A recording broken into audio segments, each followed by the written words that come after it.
जय राधा माधव कुंज बिहारी जय राधा माधव कुंज बिहारी जय राधा माधव कुंज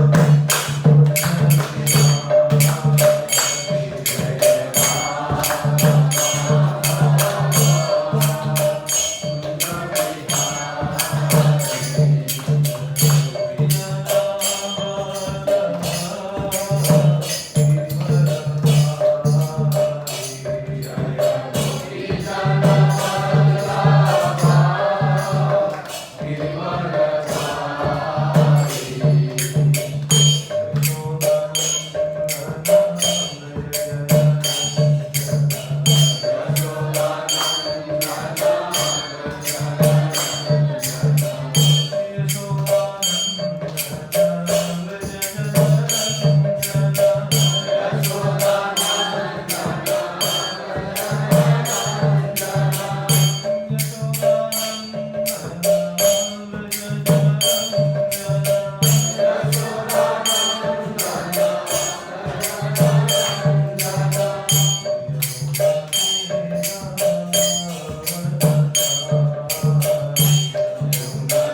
जगत श्री भक्ति सिद्धांत सरस्वती ठाकुर प्रभुपाद जी महाराज की जय अनंत कोटि वैष्णव वृंद की नाम श्री श्री हरिदास ठाकुर की श्री रूप सनातन भट्ट रघुनाथ श्री जीव गोपाल भट्टदास रघुनाथ सरोज श्री वृंद की प्रेम से कहो श्री कृष्ण चैतन्य प्रभु नित्यानंद शब्द रघुनाथ शिवासदि श्री गौर भक्त वृंद की श्री श्री राधा कृष्ण गोप गोपीनाथ राधा कुंड श्याम कुंड गिरिराज गोवर्धन की द्वादश वर्णात्मक ब्रजमंडल श्री वृंदावन धाम की श्री नदयानंद धाम की श्री चक्रश्री पुरुषोत्तम धाम की जय गंगामय जमुनामय की जय वृंदेवी तुलसी महारानी की भुवन मंगल में हरिनाम संकीर्तन की संकीर्तन प्रवर्तक श्री चैतन्य महाप्रभु की परम दयाल श्री नित्यानंद प्रभु की प्रभु श्री श्री राधा गोपाल कृष्ण भगवान की श्री श्री जगन्नाथ बलदेव महारानी की अनंत कोटि वैष्णव वृंद की संवेद वर भक्त वृंद की निताय गौर प्रेमानंदे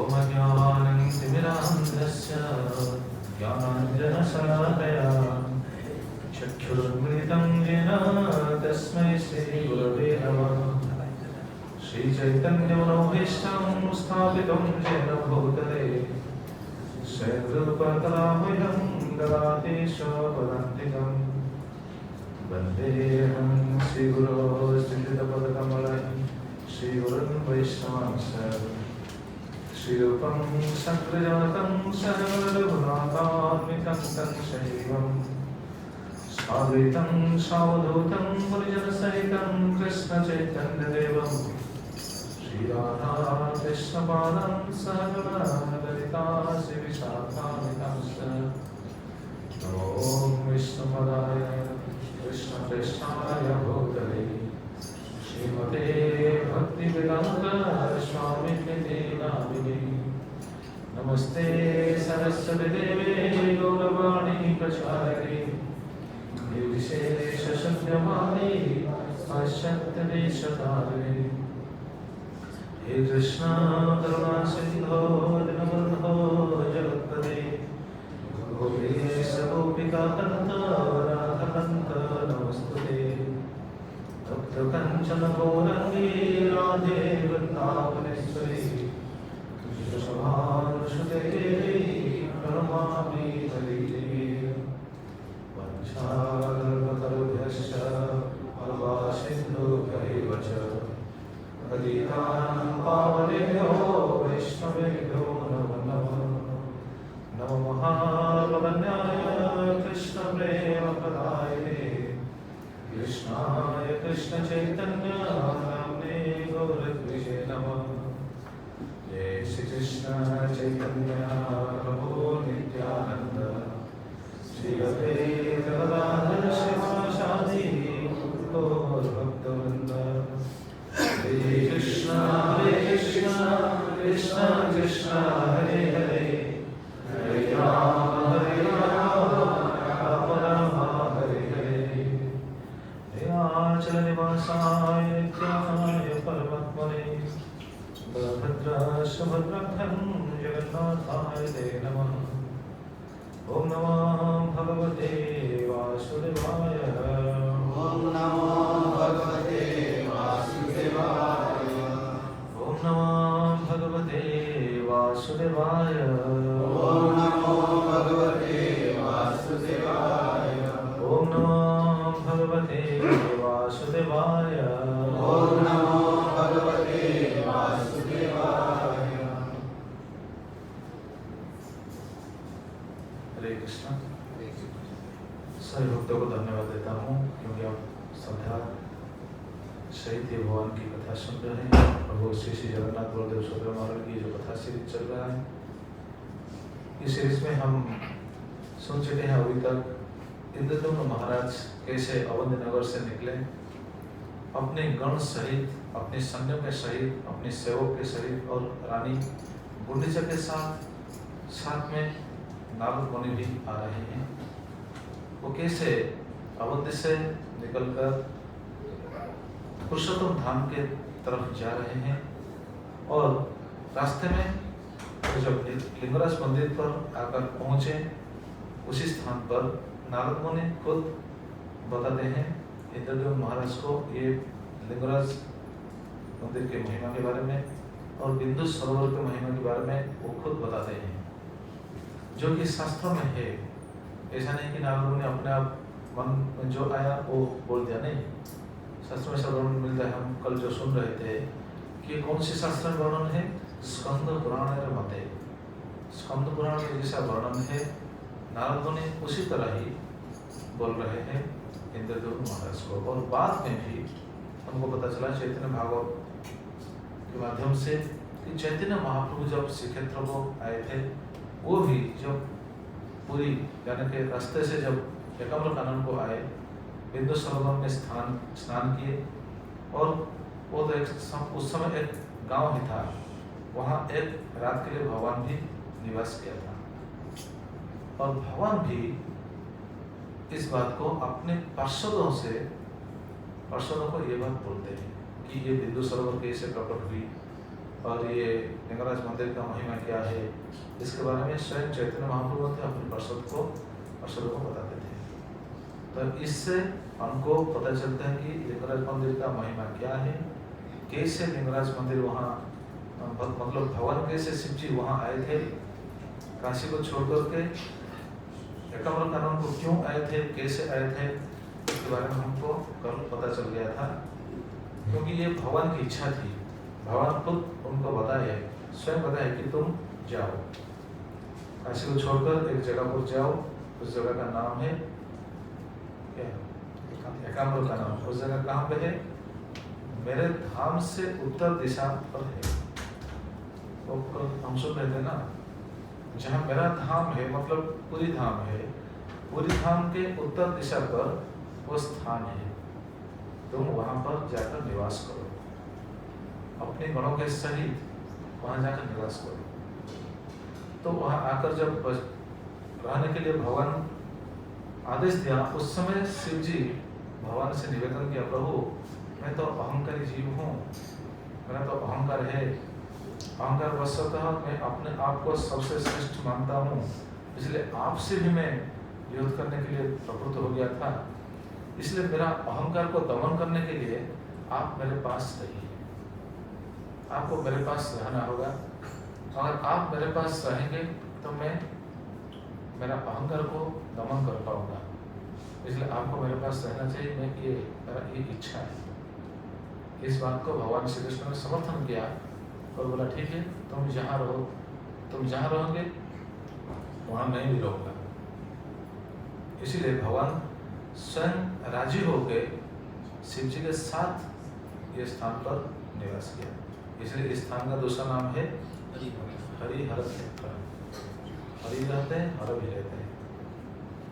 तो कैसे रहते हैं, वैसे जैसे दो, एक भक्त और एक भगवान, भगवान और भक्त का मिलन स्थान है। भक्त और भगवान आपस में आलिंगन करते हुए वो विग्रह में दिखाई देते, लेकिन आजकल तो ये विग्रह हमको दिखाई नहीं देता। ये विग्रह तो बहुत जमीन के बहुत अंदर ही है। कितना अंदर है, 30-40 फीट के अंदर ही। अभी जो हम देख रहे हैं वो बस एक ढक्कन जैसा है जो हमको दिखाई दे रहा है। आज हम लिंगराज के जो लिंग मानते हैं वो एक ढक्कन जैसा है, असली लिंग नीचे है, स्फटिक लिंग है। तो यहाँ तक हमारा चर्चा हुआ था। यहीं पर हम कथा को विश्राम दिए थे। बाद में क्या हुआ, यही से हमारा चर्चा होने वाला है कि दारू ब्रह्म का महिमा क्या है। यहीं से स्टार्ट होगा। मतलब वो जो अगले दिन जाएंगे, किधर होते हुए जाएंगे इस क्षेत्र को, और दारू ब्रह्म कैसे प्रकट हुई। वैसे तो जगन्नाथ के बारे में कथा कहा जाए तो बहुत है, लेकिन हम कुछ कुछ चर्चा करेंगे। जो जो पॉइंट हमको जानना निहायत ही जरूरी है, इस टॉपिक को हम लेकर चलेंगे। तो दारू ब्रह्म कैसे प्रकट हुए। आजकल हम बोलते हैं ना, जगन्नाथ कौन से विग्रह, दारू ब्रह्म विग्रह है। दारू से वो प्रकट हुए थे, मतलब भगवान का विग्रह दारू में बनाया गया है। ये विग्रह देखिए ना था, भगवान कृष्ण दारू में विग्रह है क्या? नहीं, दारू में नहीं ना। देखिए कौन सा विग्रह है आपको बता, ये दारू में विग्रह है क्या माता जी? राधा गोपाल कृष्ण मार्बल में है क्या? कौन सा विग्रह है? शायद मार्बल है। और नीचे देखिए धातु में विग्रह है, राधा गोविंद कृष्ण जो अर्चा विग्रह है धातु में विग्रह है, लेकिन जगन्नाथ जी का विग्रह है दारू में काष्ठ से निर्मित है। तो जगन्नाथ जी काष्ठ से कैसे निर्मित हुए इसके बारे में इस चर्चा के माध्यम से हमको पता चल जाएगा। तो अगले दिन वहां से वो निकले कौन, इंद्रदुम्न महाराज अपनी सेना और रानी और सेवक नारद मुनि सभी लोगों को लेकर वहां से निकले। और वहां से किधर गए, बहुत जगह तो है लेकिन किधर गए शास्त्र में ऐसा वर्णन है। वो गए फिर 2 शिव मंदिर को दर्शन किए। शिव जी के और 2 मंदिर है, रास्ते में पड़ता है। कहाँ है मालूम है? एक नदी है, पूरी जाने से पहले एक नदी आता है, उस नदी का नाम है भार्गवी नदी। नाम सुने हैं कोई? भार्गवी नदी, भार्गवी नदी एक नदी है। भार्गवी नदी के पास ही ये 2 शिव जी हैं। इस शिव जी को दर्शन करने के लिए गए थे भगवान। भगवान आए थे, ये तो सुनेंगे हम। इंद्रदुम्न गए नारद मुनि को लेकर, नारद मुनि तो खुद लेकर जा रहे हैं उन्हें, सभी गए। देखिए शास्त्र में कैसा वर्णन है। ये स्कंद पुराण उत्कल खंड चैप्टर 12 श्लोक नंबर 131। मतलब हम चैप्टर 1 से लेकर इतना तक आ गए हैं, चैप्टर 12 तक अब आ गए हैं, और आगे बहुत सारा है। तो क्या बताया गया है? यथा स्थानं यथा योग्यं स्थापयित्वा नृपत्तमः बिल्वेश्वरं कपोतेशं नमस्कृत्य प्रपूज्य च। अपनी मंत्री के परामर्श लेकर इंद्रदुम्न महाराज उत्तम स्थान, जहाँ उत्तम स्थान है रहने के लिए, वहाँ रहते रहते वो जा रहे हैं। यथा स्थानं यथा योग्यं स्थापयित्वा नृपत्तमः, वो महाराज वो नृपत्तम यथा स्थान, जो स्थान रहने की लायक है उस स्थान पर निवास करते हुए बाद में आगे चले। और कौन सी जगह पर गए हैं? बिल्वेश्वरम कपोतेशं नमस्कृत्य प्रपूज्य च। बिल्वेश्वर मंदिर है और कपोतेश्वर मंदिर है। कोई भी कभी भी ये नाम सुना है? कहाँ है मालूम है? सुने हैं? बिल्वेश्वरम और कपोतेश्वरम, ये 2 शिव जी के मंदिर है। ये भार्गवी नदी में भार्गवी नदी के पास एक जगह है दंडभंगा। दंडभंगा का नाम शायद भक्त लोगों को मालूम होगा, चाहिए शायद मालूम होगा। दंडभंगा में क्या हुआ था मालूम है? जब चैतन्य महाप्रभु ने श्रीक्षेत्र को आए थे, उसी समय चैतन्य महाप्रभु तो संन्यास लिए थे ना, संन्यास का तो दंड होना चाहिए ना। चैतन्य महाप्रभु दंड लेकर आए थे, तो इस स्थान को दंडभंगा कहते हैं या दंडभंगा कहते हैं आजकल। क्यों? क्योंकि उसी स्थान पे नित्यानंद प्रभु ने चैतन्य महाप्रभु का जो संन्यास दंड था, उस दंड को तोड़ दिया था, दंड को भांग दिया था। उड़िया में बोलते हैं भांग दिया, तोड़ दिया था। इसलिए इस स्थान का नाम है दंडभंगा। ये स्थान में ये मंदिर है कपोतेश्वर मंदिर, बिल्वेश्वर कपोतेश्वर। ये मंदिर का महिमा के बारे में हमको पता होना चाहिए। ये इसका नाम क्या है? कपोतेश्वर, ये सब ऐसा नाम है। तो ये तो दूसरा नाम जैसा लगता है ना, कपोतेश्वर। कपोत किसको कहते हैं? कौवा को कपोत थोड़ा कहते हैं। कपोत जैसे कबूतर है ना, कबूतर जैसा दिखता है कपोत। कबूतर नहीं, कबूतर तो दूसरा है। कबूतर जैसे ही दिखता है कपोत। तो कपोतेश्वर को दर्शन करने के लिए गए थे, और कपोतेश्वर का महिमा के बारे में पता चलता है। और ये स्थान कैसा है? बहुत रमणीय स्थान है। आजकल भी अगर आप जाएंगे देखेंगे, बहुत सुंदर दिखता है स्थान, बहुत सुंदर। चारों ओर नदी, पानी, ये सब दिखता है। इसके बीच एक स्थान है। तो पहले वहाँ कुश स्थली था। कुश मालूम है ना, हिंदी में कुश बोलते हैं ना, लव कुश लव को छोड़िए, कुश के बारे में मालूम होगा। कुश एक कैसा है, पौधा है, छोटा सा पौधा है जो पूजा करते हैं। कोई कोई पूजा में ये अंगूठी में बांधते हैं कुश को। ये कुश कहाँ से प्रकट हुआ था मालूम है किसको? ये तो कुशस्थली था पूर्व काल में, बहुत पूर्व काल में यहाँ कुशस्थली मतलब बहुत कुश था। जिधर भी बहुत कुश होता है वो पवित्र स्थान माना जाता है। जिधर बहुत तुलसी होते हैं वो भी पवित्र स्थान है। बहुत सारे जो क्या बोलते हैं पवित्र वृक्ष जहाँ पर रहता है, जहाँ पर है उस स्थान को पवित्र स्थान माना जाता है। जहाँ पर कुश है वो पवित्र स्थान है। क्यों? क्योंकि कुश कहाँ से निकला है मालूम है किसको?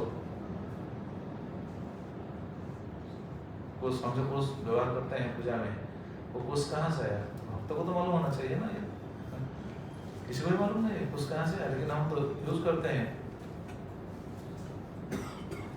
पता नहीं कुश कहाँ से आया है, थोड़ी मालूम है। अच्छा ठीक है, मैं बताता हूँ कहाँ से आया है कुश। इसलिए जहाँ पर कुश है पवित्र स्थान माना जाता है। भगवान विभिन्न अवतार लेकर तो इस धरती पर आते हैं। आप सभी को मालूम होगा हिरण्यकशिपु और उनके भाई कौन थे? हिरण्यक्ष। ये दो भाई जगत में बहुत उत्पात मचाते थे उस समय। हिरण्यकशिपु के बारे में तो सबको पता है, हिरण्यक्ष के बारे में भी सबको पता होगा शायद। हिरण्यक्ष क्या किया था उस समय? हिरण्यक्ष ने क्या किया था? भगवान हिरण्यक्ष को मारने के लिए एक अवतार भगवान को लेना पड़ा, बड़ा अवतार। तो हिरण्यक्ष क्या किया था उस समय? धरती को लेकर सागर में डूब गया था। लेकिन अगर कोई आपसे पूछे कि धरती के अंदर तो सागर है कि नहीं? हम जो सागर देखते हैं अभी, बहरीन के चारों ओर जो समुद्र है देखने के लिए बहुत पानी तो दिखाई देते हैं, तो ये पानी धरती के ऊपर ही है ना। तो ये धरती को लेकर कौन सा सागर में डूब गया था? धरती को कौन सा सागर में डुबा दिया था? हाँ जी,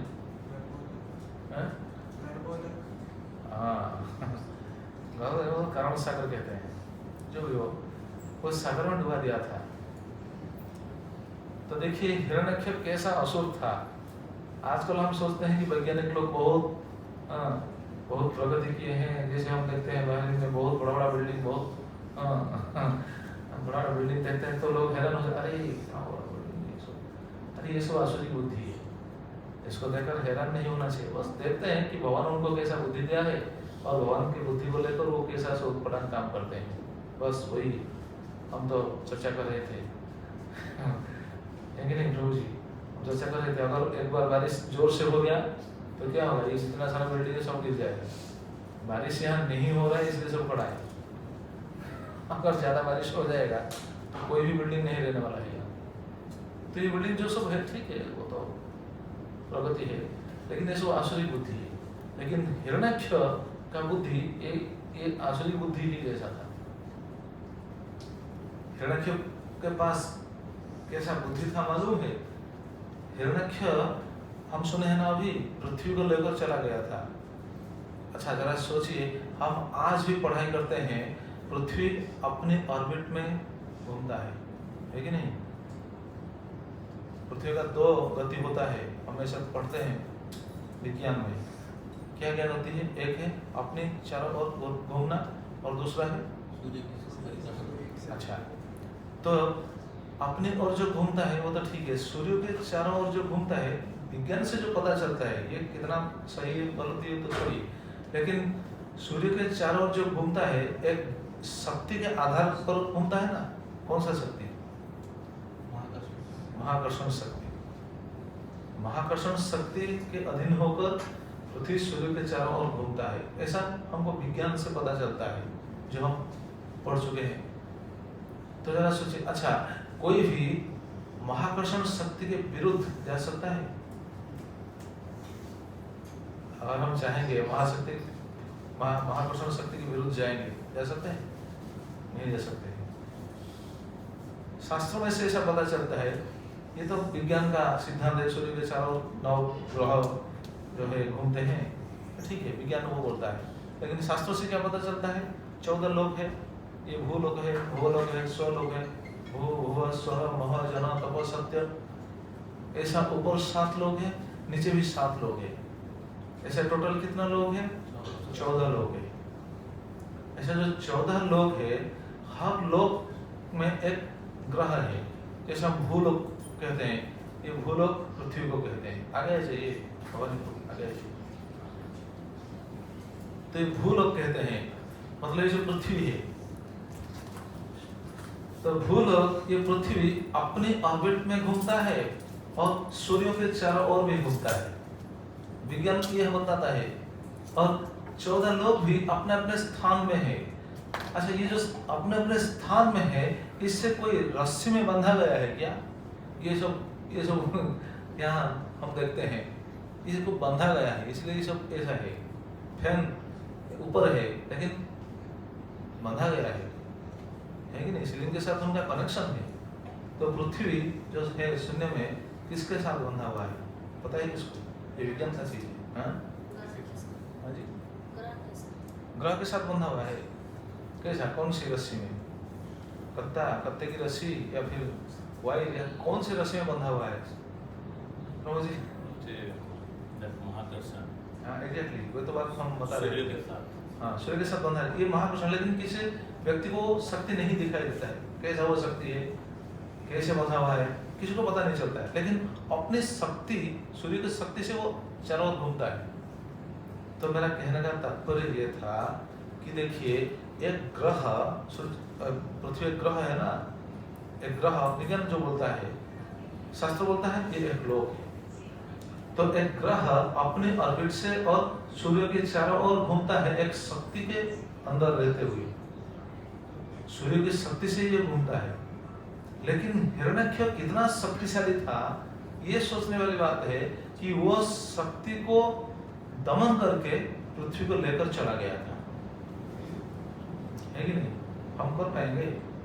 हम बस ये करते हैं, फ्लाइट निकाले, एक जगह से दूसरी जगह पर जा सकता है।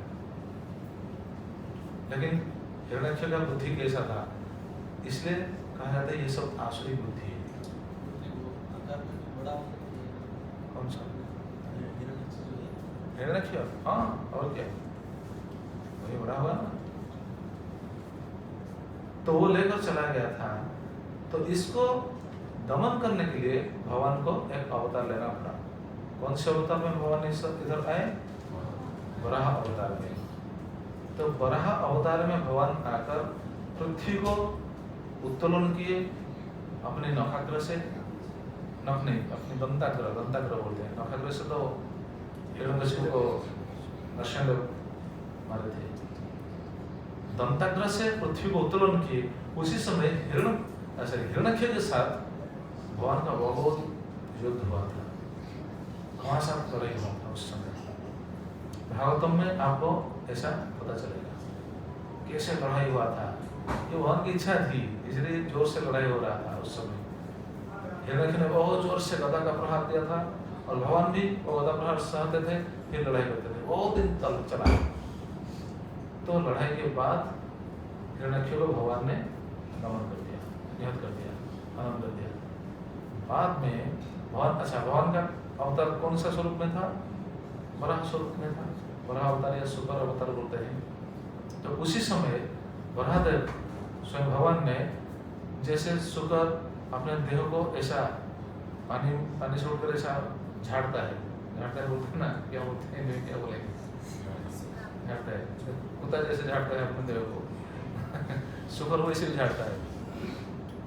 तो वो तो आम शुकर नहीं थे, वो तो स्वयं भगवान थे।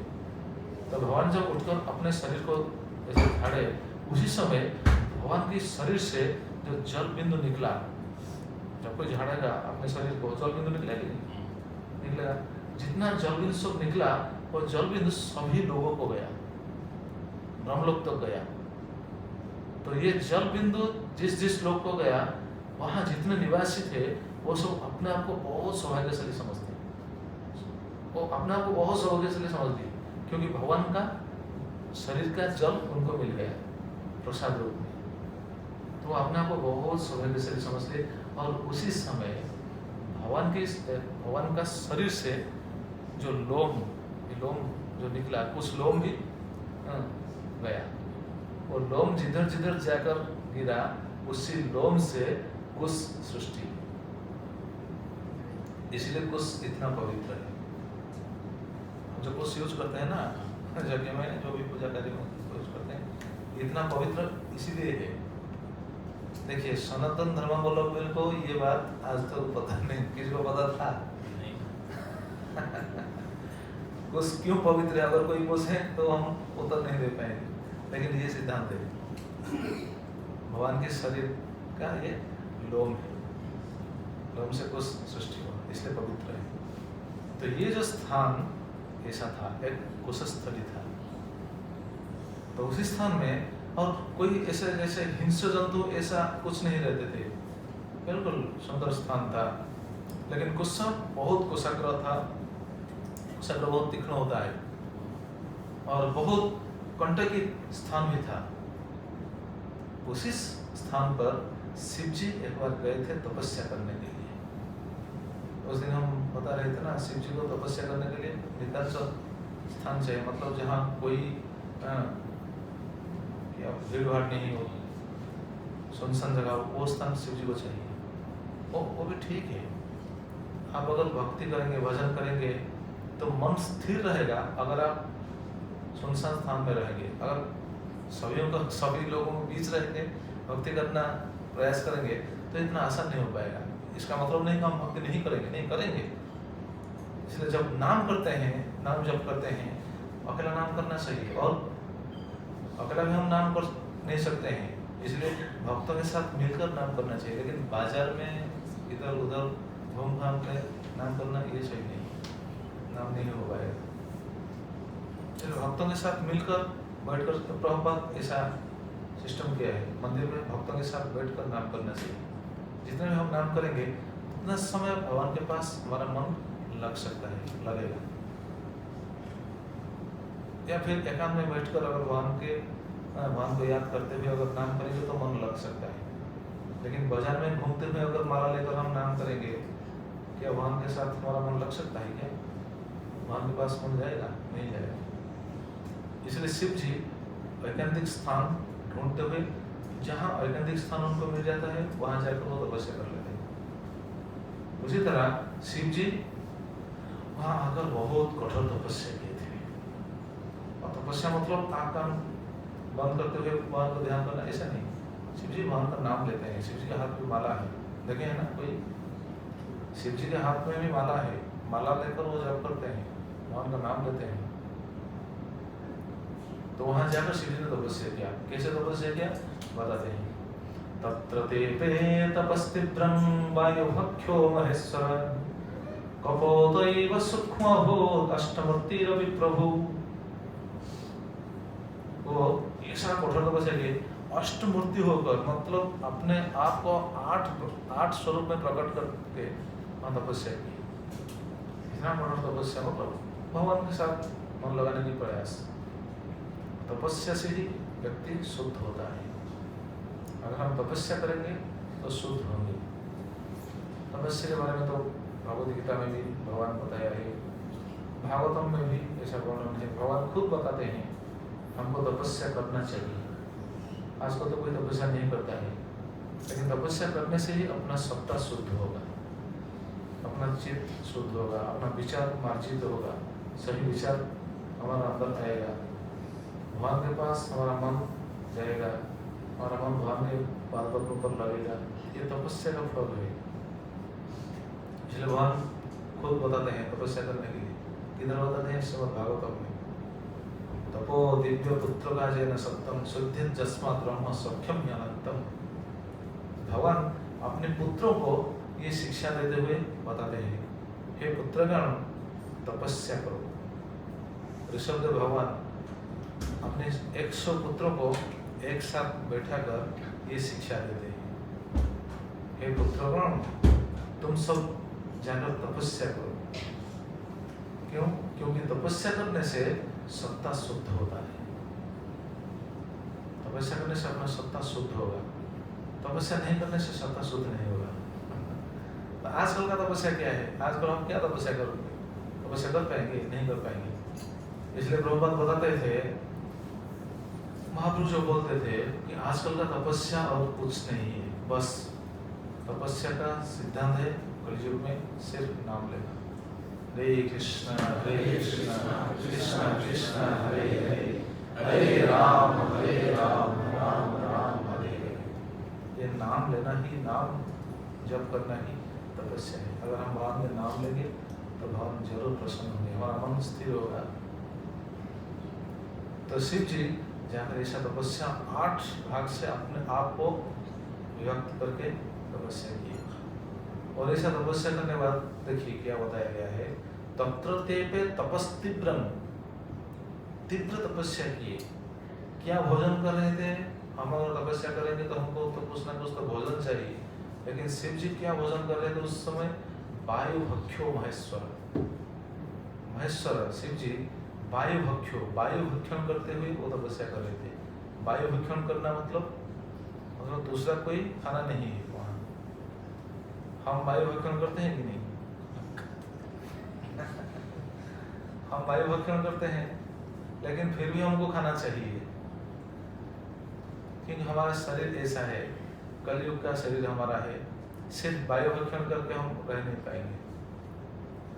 एकादशी के दिन अगर हमको रहना पड़ता है, अगर कोई बता दिया कि आज रसोई बंद है, सिर्फ वायु भक्षण करके रहना चाहिए, तो यार उस दिन सोच हमारा चिंतन बढ़ जाता है, चिंता बढ़ जाता है, अरे क्या करें, आज बिल्कुल खाना नहीं है।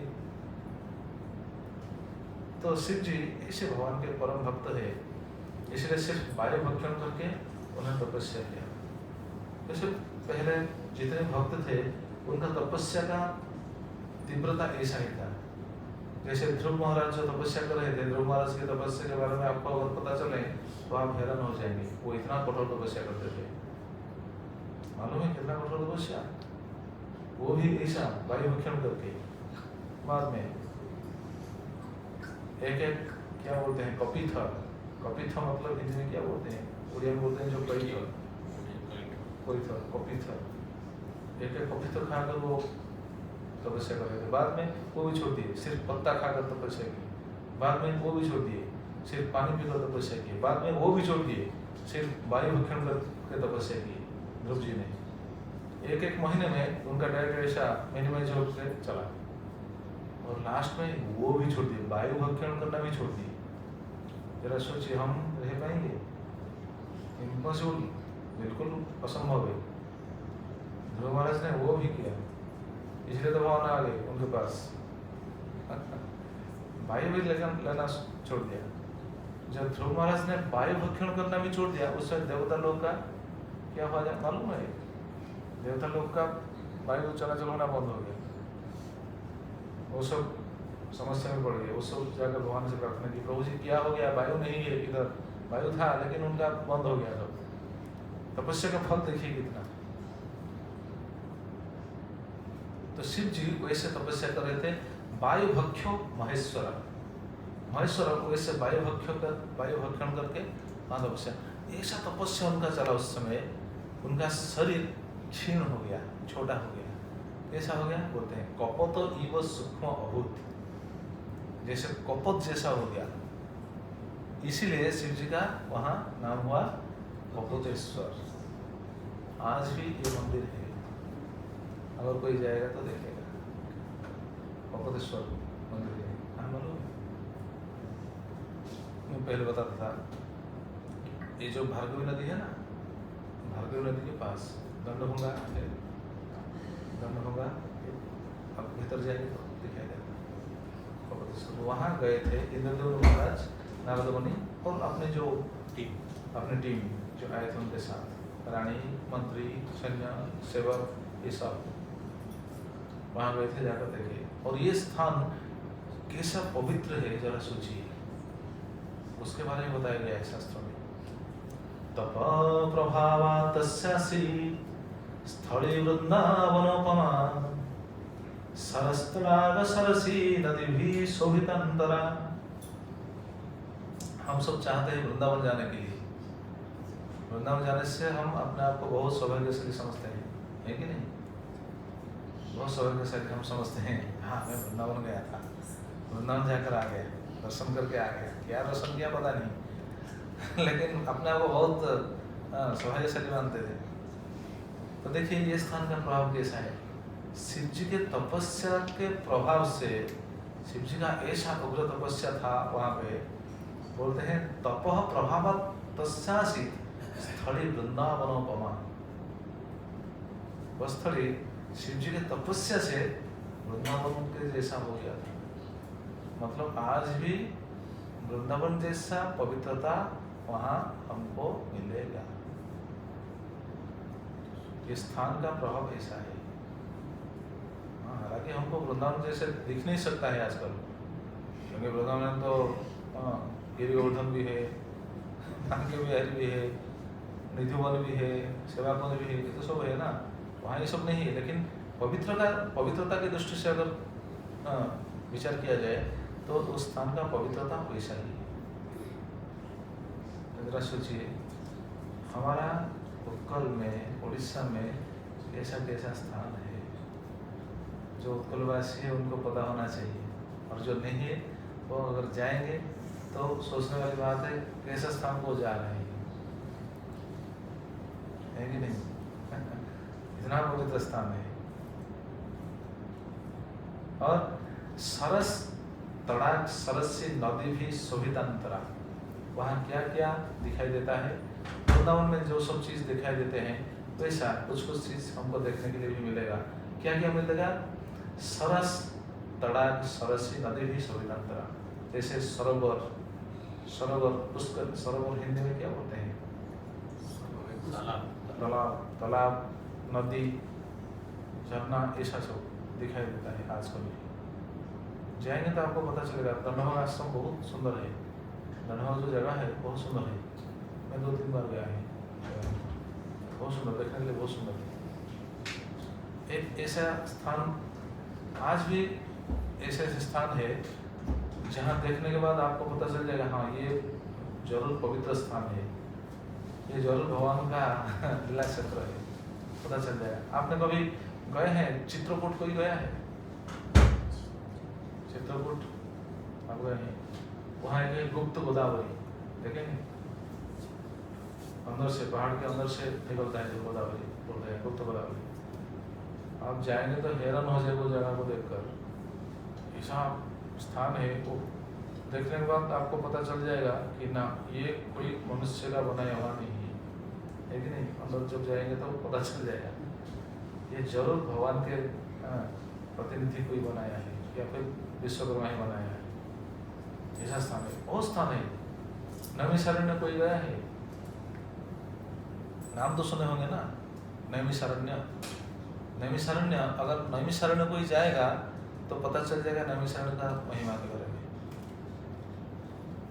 नैमिषारण्य आज भी अरण्य है ना, नैमिष अरण्य, ये अरण्य है, आज भी जंगल है। आज भी वहां जाने के लिए कोई कम्युनिकेशन, ट्रेन कम्युनिकेशन कुछ भी नहीं है, बस में ही जाना पड़ेगा। जी, Lucknow station, railway station, Lucknow railway station से आपको 120 किलोमीटर जाना होगा बाय बस, बाय रोड। आज भी जंगल जैसा परिवेश है, जंगल ही बहुत सुंदर दिखता है। आज भी अगर वहाँ करंट चला जाएगा तो कितने बजे आएगा पता नहीं वो सब लोग, वो हैबिट उनका हो गया है। कितना समय करंट चला जाता है आप हैरान हो जाएंगे। वो सब बोलते हैं कि करंट कितना समय रहता है, ये बड़ी बात है। 1-2 घंटा अगर करंट रहेगा तो उनके लिए बहुत बड़ी बात है, वैसा बोलते हैं। सभी गेस्ट हाउस में आप देखेंगे जनरेटर है, जो भी है। कहने का तात्पर्य है कि ऐसा स्थान आज भी है। अगर उस स्थान को आप जाएंगे तो पता चल जाता है कि वहाँ जरूर कुछ महिमा है, इस स्थान का महिमा जरूर कुछ है।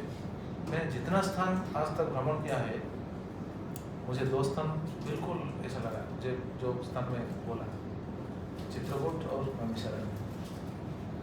नैमिषारण्य आप जाएंगे, नैमिषारण्य ऐसा पवित्र स्थल है, चारों युग है ना, सत्य त्रेता द्वापर जो चार युगों के लीला वो एक स्थान पे है। श्रीक्षेत्र में है, हम तो सुनेंगे आगे। सभी युग का लीला नैमिषारण्य में हुआ था, तो सोचिए कैसा पवित्र स्थान होगा। तो बहुत सारे स्थान, इसलिए भारत पवित्र है, भारत भूमि पवित्र है। भगवान के जितने अवतार आज तक आए हैं, किधर आए हैं? भारत में। और जितने अवतार आएंगे वो भी भारत में ही आएंगे।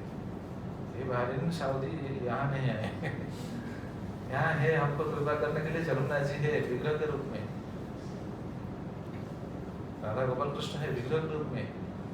इनसे हमको कृपा मिलेगी, लेकिन ये कृपा देने के लिए तो इधर है। तो आप भी भाग्यवान है कम से कम भगवान के पास है, वहां से कृपा मिलता है। इसलिए हम भगवान के साथ जुड़ चुके हैं, बहुत अच्छा है। तो कहने का तात्पर्य था तपोप्रभावात् तस्य आसीत् स्थले वृंदावन पमा। ये तपस्या का प्रभाव है, शिव जी के तपस्या के प्रभाव से ये स्थान ऐसा पवित्र बन गया। और क्या क्या है? नाना पक्षी गणाकीर्णा सर्वजन्तु सुखावहा कपोत सदृश जाता जतः स तपसा शिव। नाना पक्षी गणाकीर्णा सर्वजन्तु सुखावहा।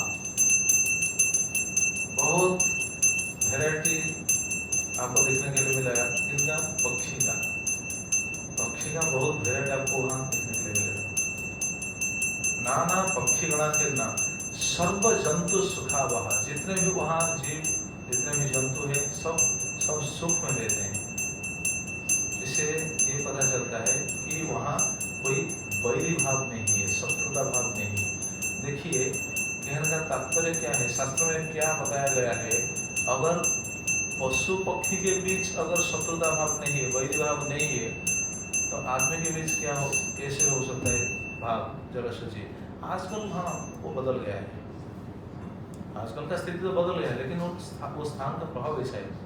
जैसे हम सुने हैं ना श्रीक्षेत्र धाम का महिमा, श्रीक्षेत्र धाम का प्रभाव ऐसा है। आजकल लोग तो बदल गए हैं, लोगों का स्वभाव बदल गया है, लोगों ने दूसरा गलत काम सब करते हैं। इसका मतलब नहीं कि धाम का प्रभाव लुप्त हो गया, नहीं, धाम का प्रभाव आज भी है। अगर हम जाएंगे उस भाव से जाएंगे तो धाम का प्रभाव से हम भी प्रभावित होंगे, उस धाम का प्रभाव का फल भी हमारे ऊपर प्रतिफलित होगा। तो वो स्थान भी ऐसा है। नाना पक्षी गणाकीर्णा सर्व जंतु सुखावहा। सभी जंतु सुख में वहां विचरण करते थे, कोई वैरी भाव नहीं। तो मनुष्य कैसे होंगे? मनुष्य जरूर वो तो पवित्र होंगे। क्यों? क्योंकि हम सुने थे ना कितना दूर तक धाम का प्रभाव रहता है। श्रीक्षेत्र महिमा के बारे में हम जब सुन रहे थे उससे पता चला था कितने दूर तक धाम का प्रभाव था। हाँ, तो ये हो जाता है, ये मतलब इस स्थान को क्रॉस करते हुए जाता है। और हमको ये भी पता चला था एकाम्र कानून से जितने पद हम आगे आगे जाएंगे उतना पवित्रता बढ़ता जा रहा है, ये हम सुने थे।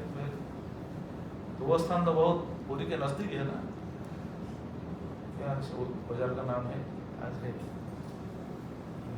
क्या नाम बोलते हैं अभी याद नहीं आ रहा है। मतलब वहीं से 5 किलोमीटर, जस्ट वहीं से पूरी 5 किलोमीटर है। अच्छा, कपोत सदृश जात जतः स तपसा शिव। शिव जी ने वहां तपस्या करते हुए कपोत जैसा शरीर धारण कर लिया था। और बोलते हैं वहां कौन कौन रहते हैं? मुरारेरज्ञया स्वत्र कपोतेश्वर तंगत तदज्ञायोत्र वसति हृदयानं त्र्यंबकं सदा। सदा सभी समय वहां रहते हैं।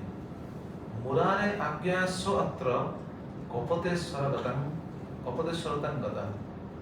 मुरारे आज्ञा मतलब भगवान ने उनको आज्ञा दिया था जाकर वहां तपस्या करो।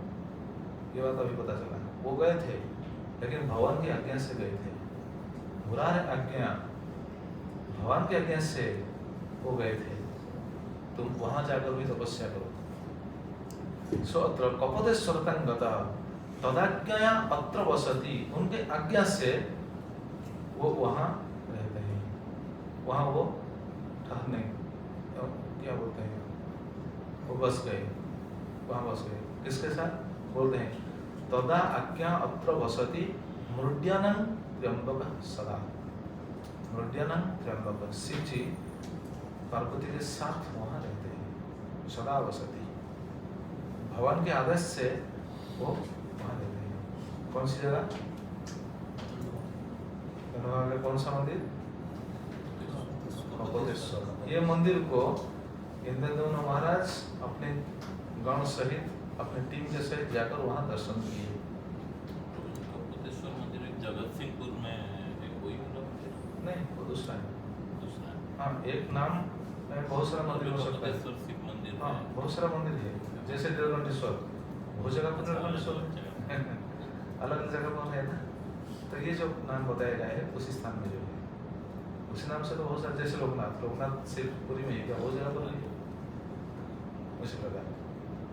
तो अगर कोई जा रहा है, अगर कोई जाएगा कपतेश्वर को दर्शन करेगा तो फल क्या है, ये फल के बारे में भी शास्त्र में बताया गया है। अगर कोई दर्शन करता है, प्रणाम करता है तो क्या फल मिलता है? कुछ फल है कि नहीं है? क्या फल है? चलिए, जर्चन्ति कपतेशं स्तवन्ति प्रणमन्ति च विधुता कर्मस्ते वै प्रयान्ति पुरुषोत्तमम्। वो पुरुषोत्तम को जाने के लायक हो जाते हैं। मतलब पुरुषोत्तम क्षेत्र जाने से पहले ये सब भी दर्शन करना जरूर चाहिए। दर्शन कर सकते हैं या नहीं ये तो दूसरी बात है, लेकिन दर्शन करना चाहिए।